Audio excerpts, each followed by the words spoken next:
So today I'm going to share with you a very simple interview question which I was asked in an interview.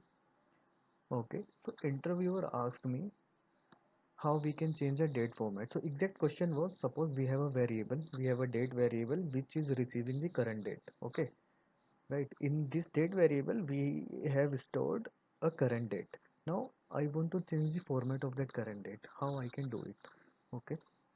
So before going into the solution, let me tell you one thing.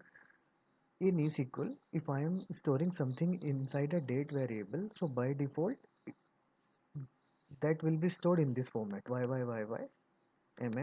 dd. Okay.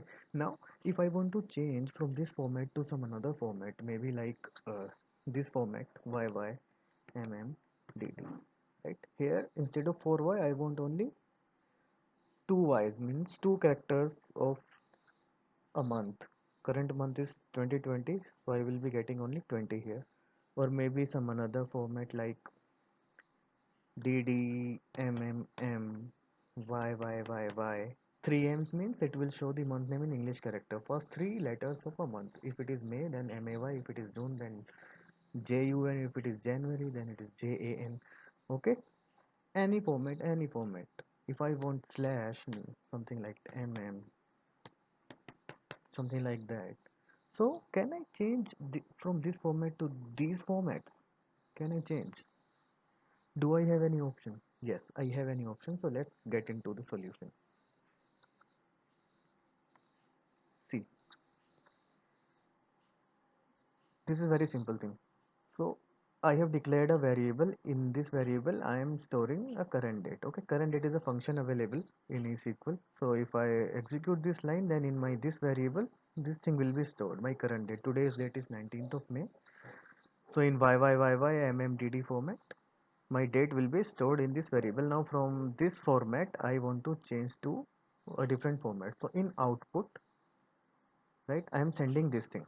I am casting this variable as character, and using format keyword I am providing here the format. So this format can be anything which I just basically shown you. Okay, maybe, okay, I can provide anything. For this particular example, I am taking this, I am declared a variable and I am taking this pattern from the input parameters. Okay, this is the REST API. I designed it in that way that I'm passing the patterns as a parameters in input, and I'm storing this in a variable, and I'm providing this variable here. So I have deployed this. So let's see. See, in pattern parameters, I'm providing a pattern parameter. Okay, any in pattern I can provide here. I'm providing suppose GD YYYY. Let's execute it. See, in this format I'm able to get the date. If I write triple M, then it will be like MAY, right? If I keep it 2Y, then there will be only 20 here. Okay, if I instead of slash I want to use dash in date, I can do that. Okay, so this way I can format my date. So always remember that. And thanks for watching this video.